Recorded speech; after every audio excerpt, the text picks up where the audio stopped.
اے ایمان والو، اللہ کے لیے انصاف کی گواہی دینے کے لیے کھڑے ہو جایا کرو، اور لوگوں کی دشمنی تم کو اس بات پر آمادہ نہ کرے کہ انصاف چھوڑ دو، انصاف کیا کرو کہ یہی پرہیزگاری کی بات ہے۔ اعوذ باللہ من الشیطان الرجیم، بسم اللہ الرحمن الرحیم۔ محترم حاضرین، خاکسار ڈاکٹر محمد یحییٰ فیضان ختم نبوت گروپ کی جانب سے ایک دفعہ پھر آپ کی خدمت میں حاضر ہے، اور آج ہم آپ کو پیارے بھائیوں یہ جو ایک یوٹیوب چینل ہے زیتون ایف ایم، اور جس کا دن رات کا کام یہ ہے کہ یہ نظام جماعت اور نظام خلافت کے خلاف لوگوں کو بھڑکاتا ہے، ان کی ایک ویڈیو کا کچھ حصہ دکھلانا چاہتے ہیں، جس ویڈیو میں یعنی آپ کو یہ سن کر حیرانگی ہوگی کہ اس ویڈیو میں، اس بیان میں، اس زیتون ایف ایم کو چلانے والوں نے اس خواہش کا اظہار کیا ہے کہ اے کاش وہ جماعت احمدیہ جیسا جو نظام ہے اسی طرح کا ایک نظام یہ خود بھی بنا لیں۔ کیوں؟ تاکہ وہ احمدی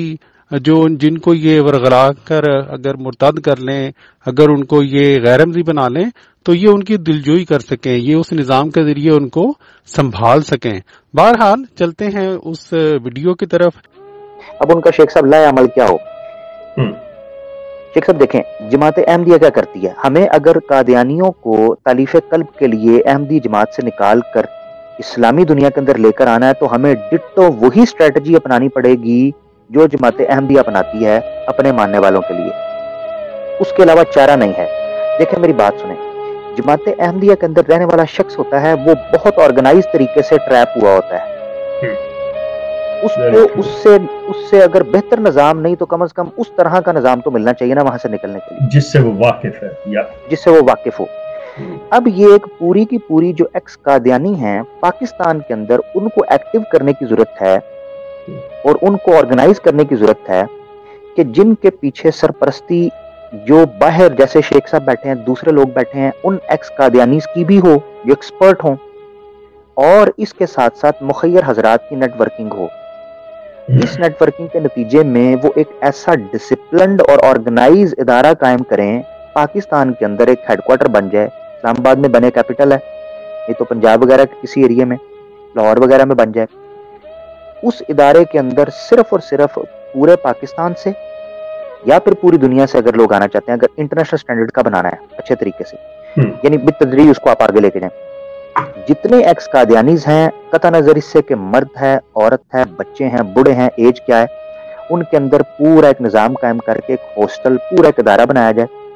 اس کے اندر ان کا پورا لائف سٹائل تیار کیا ہے، جس میں تعلیم و تربیت ہو، جس میں سٹڈیز ہوں، جس کے اندر جاب سیکٹر ہو، اور پھر اس جگہ سے ان لوگوں کو تیار کر کے مختلف اداروں میں جابز دلوائی جائیں، ان کو انگیج کیا جائے پوری سوسائٹیز کے اندر، یا اسی کے اندر ایک مرکز کے اندر جو ہے وہ جاب کریٹ کی جائے۔ اچھا، اسی طریقے سے ان کا جو ماہانہ راشن ہے وہ ان کو مانگنا نہ پڑے، ان کو دیا جائے، اور وہ دیا اس طریقے سے جائے کہ ان کو عزت، جیسے جماعت احمدیہ دیتی ہے، ٹھیک ہے، مہینے کا راشن ان کا گندم آ جاتی ہے، دالیں آ جاتی ہیں، گھی آ جاتا ہے، چینی آ جاتا ہے، اس طرح ہو۔ اسی طریقے سے ان کے بچوں کے سکول کے انتظام جو ہیں، ان کی فیس وغیرہ ان کو دینی نہ پڑے، وہ فیس، یعنی یہ کہنے کا مقصد یہ ہے کہ شیخ صاحب اسی لیول کا ایک سسٹم تیار کیا جائے۔ جب ایک سسٹم اسی کے مقابلے کا تیار ہوگا، اس سے بہتر نہ صحیح مگر اس سے کم بھی نہ ہو، اس لیول کا۔ پیارے بھائیوں، آپ نے ویڈیو سن لی اور آپ نے دیکھا کہ کس طرح محض اللہ تعالیٰ کے فضل سے وہی زیتون ایف ایم جو کہ دن رات، جیسا کہ خاکسار نے کہا، جماعت کے نظام کے خلاف ویڈیو بنا کر پیسے بٹورتا ہے لوگوں سے، اس کے منہ سے اللہ تعالیٰ نے اقرار کروایا کہ واقعی یہ جو نظام ہے اس کے لیے یہ اتنا پیارا نظام ہے کہ ان کو بھی اب یہ سوچ رہی ہے کہ اے کاش یہ ویسا ہی نظام خود بنا لیں۔ لیکن یہ بات کر کے خاکسار اس ویڈیو کو ختم کرے گا کہ زیتون ایف ایم والو، یہ نظام جماعت احمدیہ مسلمہ کا نظام الہی نظام ہے، اور الہی نظام بنانا یہ اللہ تعالیٰ کے ہاتھ میں ہے۔ اگر اتنا یہ ایسا نظام بنانا آسان ہوتا تو پچھلے 100 سوا سو سال میں کوئی نہ کوئی مولوی صاحب جو ہیں، کوئی نہ کوئی تنظیم جو ہے وہ ایسا نظام بنا لیتی. آپ بھی کوشش کر لیں، آپ بھی لوگوں سے پیسے بٹور لیں، لیکن آپ کبھی بھی ایسا نظام نہیں بنا سکیں گے. اس لیے، اور آخر پہ ایک چھوٹا سا مشورہ، اس لیے زیتون ایف ایم والے بھائیوں، کیوں نہ ایسے پیارے نظام، ایسے الہی نظام کی مخالفت چھوڑ کر، جیسا کہ نظام، جس طرح کا نظام جماعت احمدیہ مسلمہ میں موجود ہے، اس کی مخالفت چھوڑ کر آپ بھی تھوڑی سی تقویٰ کے ساتھ تحقیق کر کے اس نظام کا حصہ بنیں. اللہ تعالیٰ سے دعا ہے کہ وہ آپ کو اس کی توفیق عطا فرمائے. اس کے ساتھ ہی پیارے بھائیو، خاکسار کو دیجیے اجازت. السلام علیکم ورحمۃ اللہ وبرکاتہ.